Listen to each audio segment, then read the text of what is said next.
one woman said, you know what, it would be a really good topic for your podcast is why do couples exclude singles from activities? That how hurtful that is. Yeah.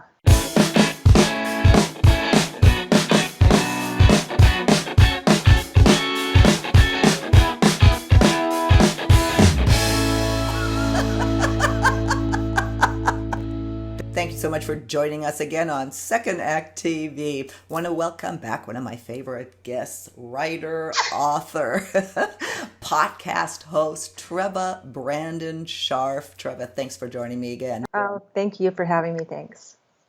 We always have such great conversations, and the one that I want to have today is where you are somewhat of an expert on, and you've written on it. You're a big expert on this, and that is singleism or singleton. You know what people who are single by choice or by at this point in our life. There's divorce, of course, but widowers. I mean, the statistics are phenomenal right now. I think that somewhere I read where it's 1/3 of all people over 50 are single. So, you're not alone if you're single, but what you may be dealing with is something that I experienced just recently, and that's what we want to talk about.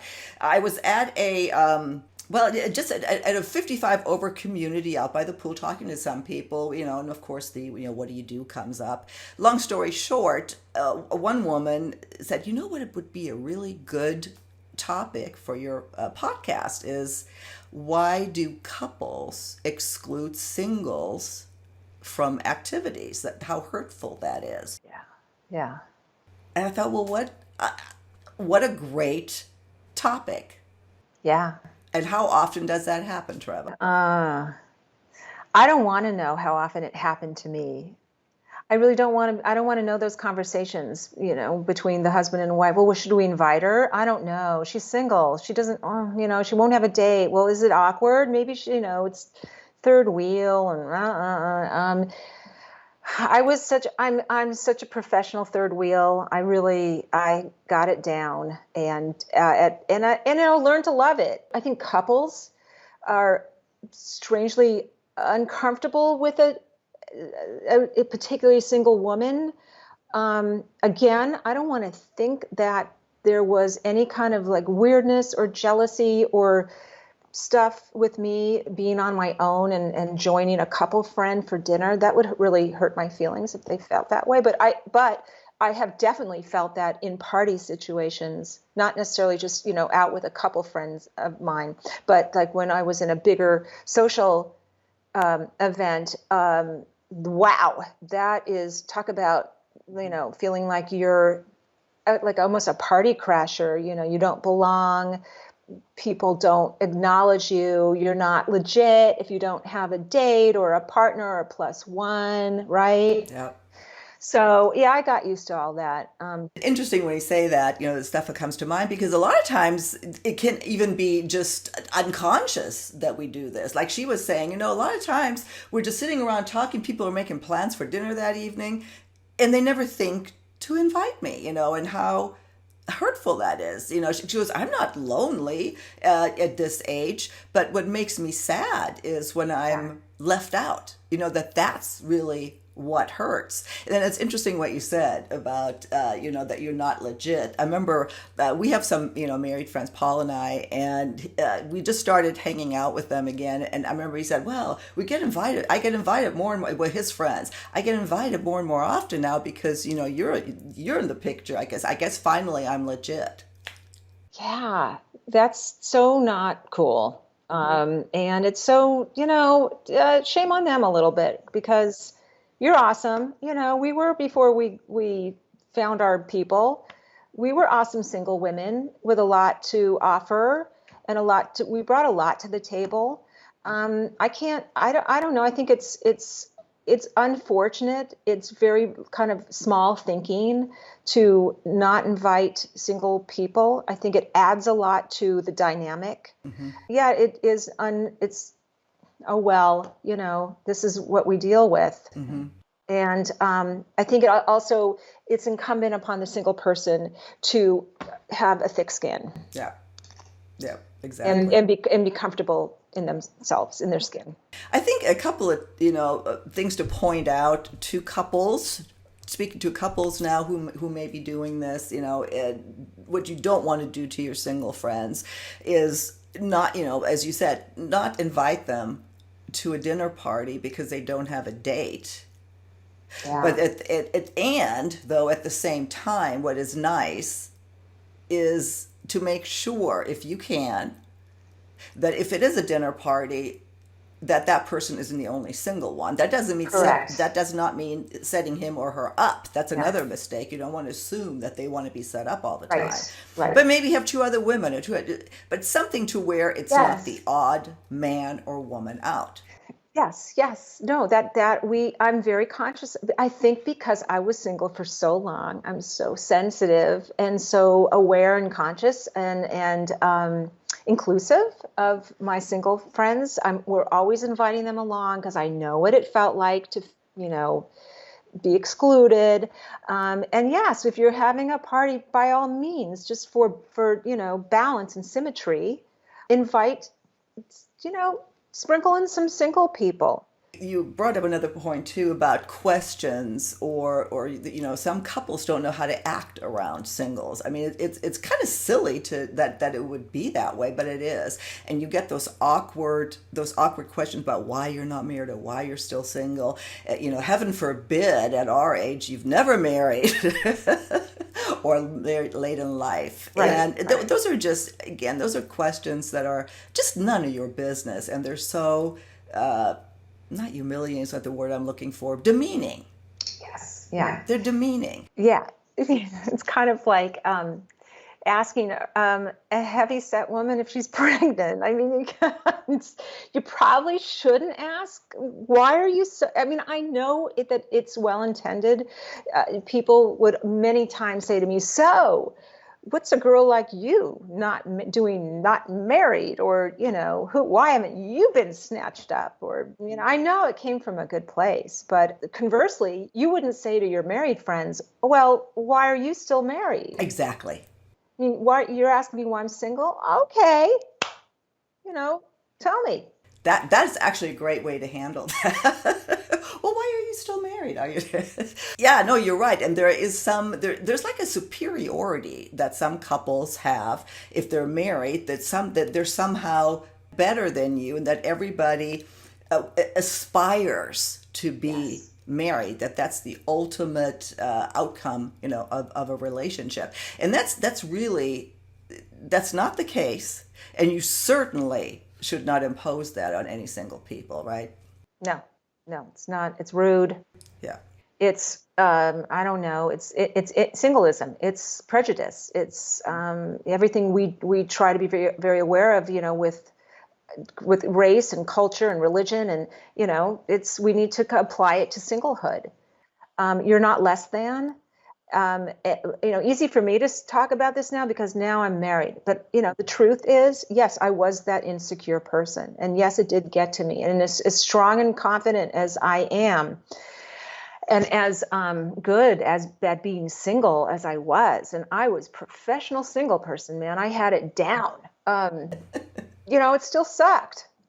It's still to be the singleton at a wedding or a party without a date, and there were plenty of times I didn't have a date. And now I will tell you that it does feel better going to places with a partner, with a spouse, having a spouse. I will say it.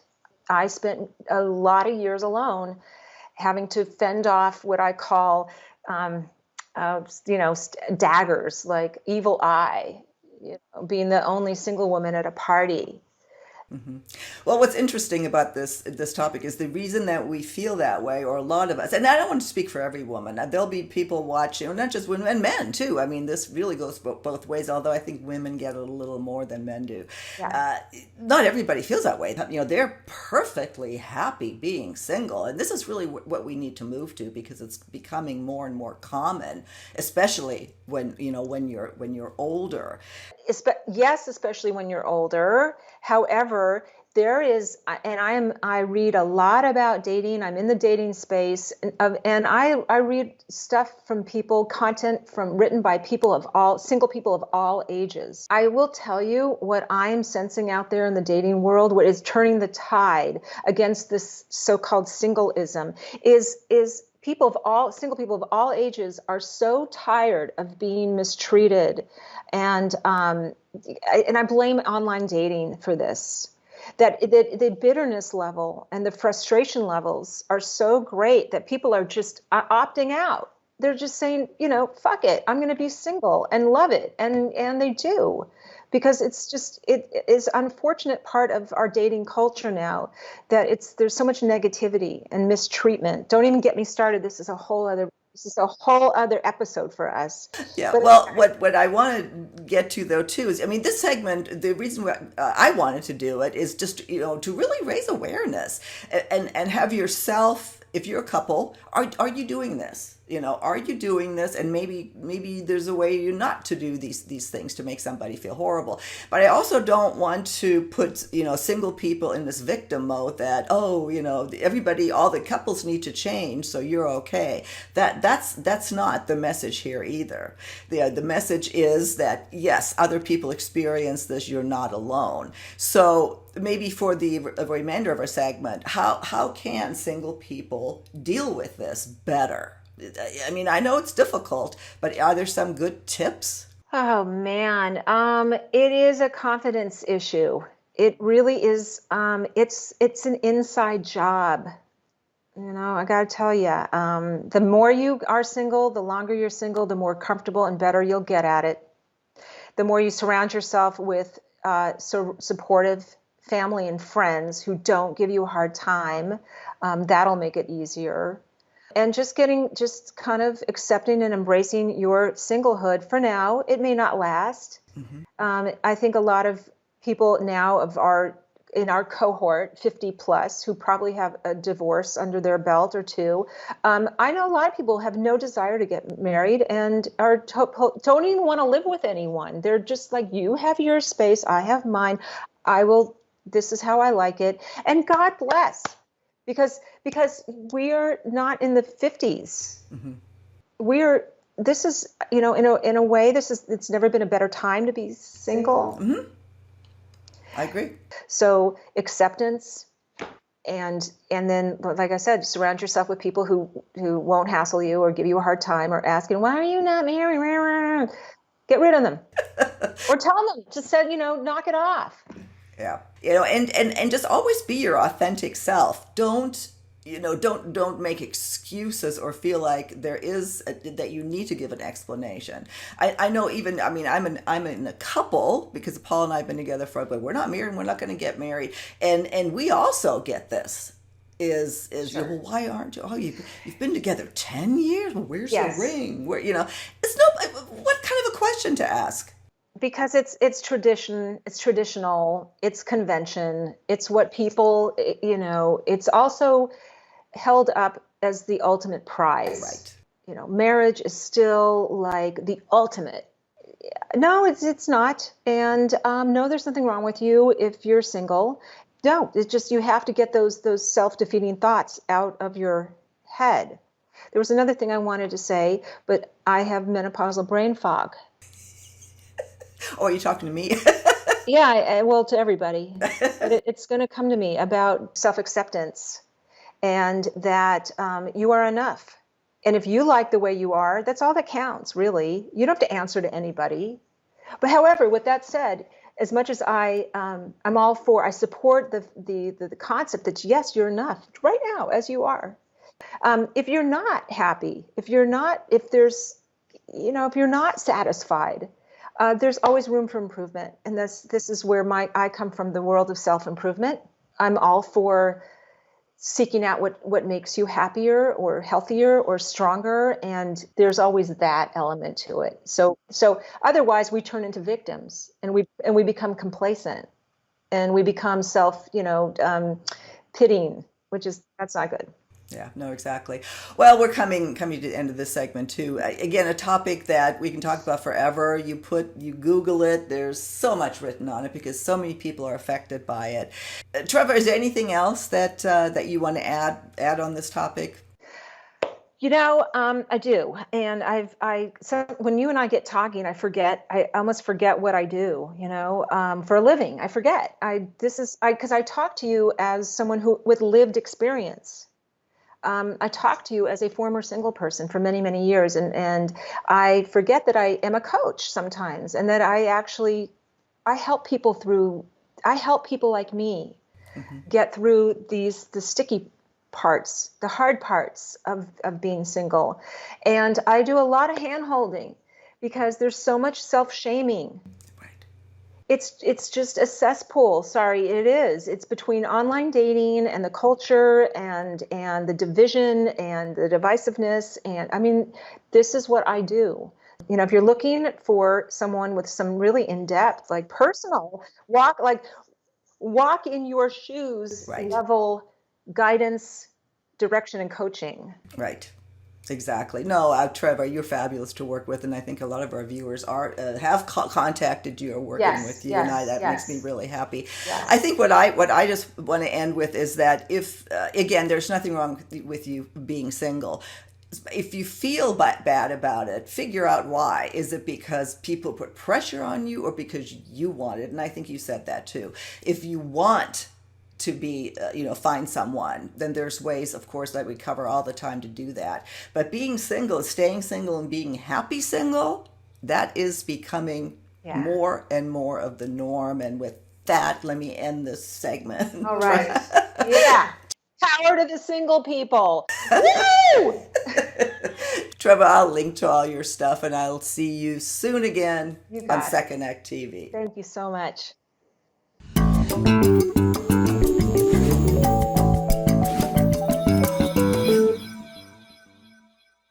If you haven't done so already, please be sure to subscribe to our channel. The button is right here. Just click on through to YouTube, and when you see the little bell right next to the subscribe button, hit that too, and we'll notify you every time we launch a new video. See you next time.